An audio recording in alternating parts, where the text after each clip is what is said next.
ओम नमो नारायण। ओम श्रीमद्भगवत गीता। ओम देहिनस्मिन् यथा देहे कौमारो यौवनं जरा तथा देहांतर प्राप्ति धीरस्तत्रो न मुह्यति। ए शरीर विनष्ट हेले सुद्धा आत्मार विकास घटे नाही। शरीरधारीर जेपरि बाल्य यौवन जरा एहिपरि मध्य आत्मार गति ଯେଉଁମାନେ ଜ୍ଞାନୀ ସେମାନେ ଏଥିରେ ମୋହିତ ହୁଅନ୍ତି ନାହିଁ। ଏ ଦେହ ନାଶ ଆତ୍ମା ନାଶ ଏହା ତୁ ନ ଭାବ ନରେଶ। ଶରୀରଧାରୀରେ କୌମାର ଯୌବନ ଜରା ଯେ ପ୍ରକାର ଜଣାଯାଏ ଯେ ଦେହ ଥିଲେ ଦେହାନ୍ତେ ଆତ୍ମା ଥାଏ ଭଲେ। ବିନାଶ ହୋଇଲେ ଏ ଦେହ ଆତ୍ମାର ପାର୍ଥ ନାହିଁ କ୍ଷୟ। ଘଟ ବିନାଶ ଘଟାକାଶ ଯେପରି ନ ହୁଏ ବିନାଶ। ସଦା ଅସ୍ତିତ୍ୱ ତାର ଥାଇ ଯେଣୁ ଜ୍ଞାନୀ ଯେ ନଚିନ୍ତଇ। ଓମ୍ ନମୋ ନାରାୟଣ।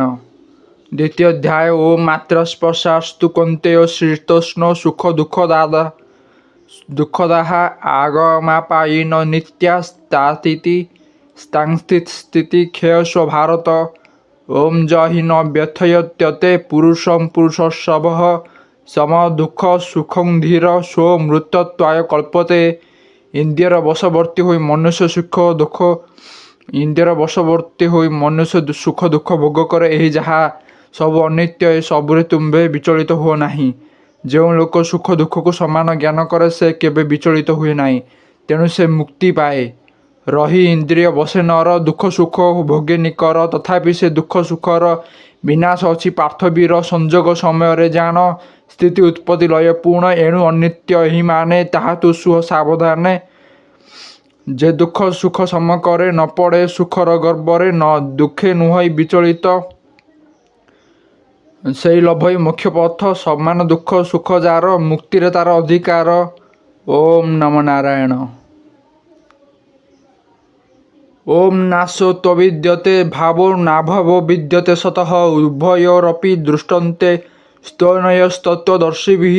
ଅବିନାଶୀ ତୁ ତଦ୍ବିद्धି ଯେନ ସର୍ବମିଦଂ ବିନାଶମ ବ୍ୟୟସାସ୍ୟ ନ କଶ୍ଚିତ୍ କର୍ତ୍ତୁମର୍ହତି।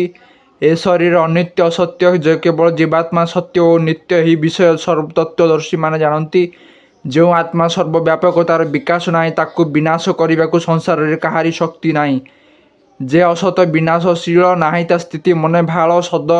ସତ ପଦାର୍ଥ ନଷ୍ଟ ନୋହି ଅଭାବ ଅବତାର କାହିଁ।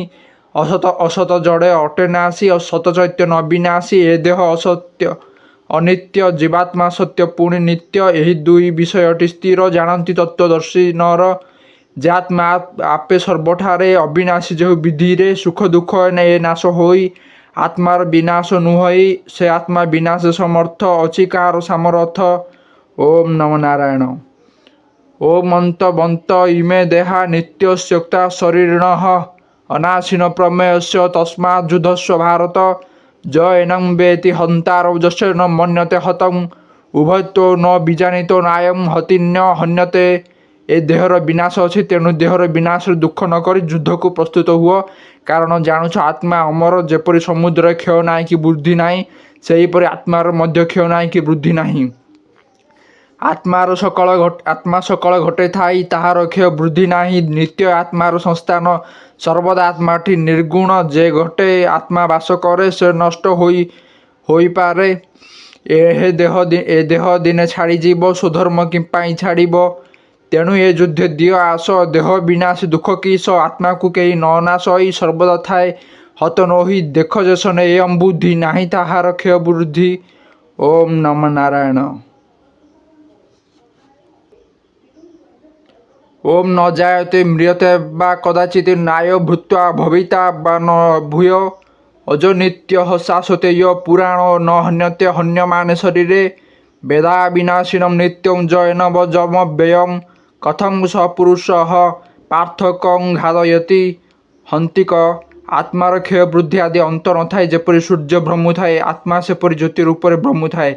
ଏ ଆତ୍ମା ନିତ୍ୟ ନିରଞ୍ଜନ ଅଜର ଅମର। ଆତ୍ମା କାହାକୁ ମାରେ ନାହିଁ କି ମରେ ନାହିଁ। ଜଗତ ଆତ୍ମାମୟ। ଏ ଜ୍ଞାନ ଯାହାର ଜାତ ହୁଏ ତାକୁ ପାପ ପୁଣ୍ୟ ସ୍ପର୍ଶ କରେ ନାହିଁ। ଆତ୍ମାର ନାହିଁ ଆଦି ଅନ୍ତ ସର୍ବଦା ଜ୍ୟୋତି ରୂପେ ସ୍ଥିତ। କ୍ଷୟ ବୃଦ୍ଧି ତାହାର ନାହିଁ ସୂର୍ଯ୍ୟଙ୍କ ପରାଏ ଭ୍ରମଇ। ଏ ଆତ୍ମା ନିତ୍ୟ ନିରଞ୍ଜନ ଅଜ ଅମର ସନାତନ। ସେ ଅବା ମରିବ କିପରି ଅନ୍ୟକୁ ମରାଇ ନ ପାରି। ଏ ଜ୍ଞାନ ଉଦୟ ହୁଏ ଯାର ଆତ୍ମାମୟ ଦେଖେ ସଂସାର। জীব মরণ পাপ পুণ্য ন ঘেনে চিন্তে সেই জন। ওম নম নারায়ণ। ওম দ্বিতীয়াধ্যায় ওম বাসাসি জীর্ণানি যথা বিহায় নবানি গৃহণাতি নরপ্রাণী তথা শরীরাণি ବିହାୟ ଜୀର୍ଣ୍ଣା ନ୍ୟାନାତି ସଞ୍ଜାତି ନବାନି ଦେହି। ଯେପରି ଲୁଗା ପୁରୁଣା ହେଲେ ତାକୁ ଛାଡ଼ି ମନୁଷ୍ୟ ନୂଆ ଲୁଗା ପିନ୍ଧେ, ସେହିପରି ଆତ୍ମା ଗୋଟିଏ ଘଟରୁ ଯାଇ ଅନ୍ୟ ଘଟରେ ରହେ। ପୁରୁଣା ଲୁଗାକୁ ଛାଡ଼ିଣ ପିନ୍ଧନ୍ତି ନୂଆ ଲୁଗା ଜାଣ।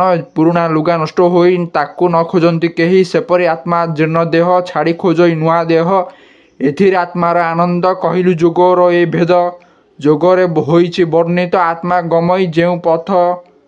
ଓମ୍ ନମ ନାରାୟଣ। ଆର ପୃଷ୍ଠା 38 ପୃଷ୍ଠା ପଢ଼ା ହେବ।